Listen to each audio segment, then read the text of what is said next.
आज चेअरमननी 3,500 रुपयाचा भूलभुलैया करून ते सत्तेवर आले, आमदार झाले, परंतु लोकांना येड्यात काढण्याचं काम त्यांनी केलेलं आहे. आणि वरून विरोधकाची फूस आहे म्हणतात. तुम्ही जे जाहीर करताय, जे तुम्ही अभिवचन देताय ते पूर्ण करा आणि नंतर आमच्यावर आरोप करा. जर लक्षात घ्या, आम्हाला परवा सुद्धा म्हणले पत्रकार परिषद घेतली, त्यांना विरोधकाची फूस आहे. जर आम्ही पत्रकार परिषद घ्यायला गेलो त्यावेळेस आम्ही एसटीने गेलो, प्रत्येक जण तिथून रिक्षा करून तिथं पत्रकार परिषदेला हजर झाला. एवढी तर आमची नक्कीच ऐपत आहे की आम्ही 4 पैसे खर्चून आम्ही आमच्या न्याय हक्कासाठी आम्ही लढू शकतोय. परंतु ह्याच्याखाली इतका आमदार आहे की त्यांना सांगणं सुद्धा कठीण झालंय. ज्यावेळेस आम्ही 1 महिनाभर पत्रकार परिषद घेऊन 343 कोटीचा खुलासा मागतोय, परंतु हे चेअरमन महोदय खुलासा करण्यास तयार नाहीत. आणि उलट ते कामगाराला दमदाटीची भाषा करतायत. जर तुम्ही तिकडे जाल, हे कराल, तुम्ही त्यांच्यामध्ये कशाला मिसळा लागलाय, काय करायला लागलाय, तुम्ही इथं साखर आयुक्ताकडे पैसे मिळतात का?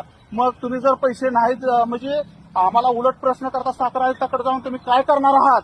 मग आम्हाला असाच त्यांना सवाल करायचा आहे. जर तुमच्याकडे जर ते सॉल्व्ह होत नसेल तर मग आम्ही न्याय हक्क कुणाकडे मागायचा? परंतु जे न्याय हक्क देणार आहेत ते सुद्धा तुमच्या पाठीवर पांघरून घालतायत. तुमच्या गेलेल्या गैरव्यवहारावरती, अपहारावरती पांघरून जर घालत असतील तर आम्ही न्याय कुणाकडे मागायचा आहे? हे कामगारांनी कुणाकडे बघायचं आहे? मला असंच म्हणायचं आहे, जर आमच्यासाठी आणलेले पैसे जर नाही दिले तर आम्ही आमरण अन्नत्याग उपोषण करत आहोत. आणि जर हे तुम्ही नाही दिलं तर आम्ही अन्नत्याग उपोषण, आमरण उपोषण जे आहे ते आम्ही असं कंटिन्यू चालू ठेवणार आहे. जोपर्यंत आम्हाला न्याय मिळणार नाही, आमचे पैसे आमच्या खात्यावर जमा होणार नाही, तोपर्यंत आम्ही इथून जागा अजिबात सोडणार नाही.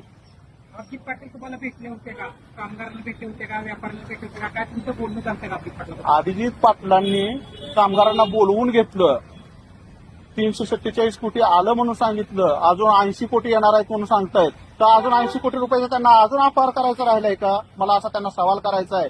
ते कामगारांना भूलभुलैया करतायत, फसवापासून उडवाउडवीची उत्तर देत आहेत, चुकीची माहिती देत आहेत. अजून आम्हाला 80 कोटी येणार आहेत, मग मी तुमचं त्यातून देणं देतो. मला त्यांना एक विचारायचं आहे, 347 कोटी तुम्हाला दिले, त्यातले तुम्ही कामगारांना, व्यापाऱ्यांना, जे बँकांचे देणे आहेत त्यातले किती दिले मला त्याचा अगोदर खुलासा करा.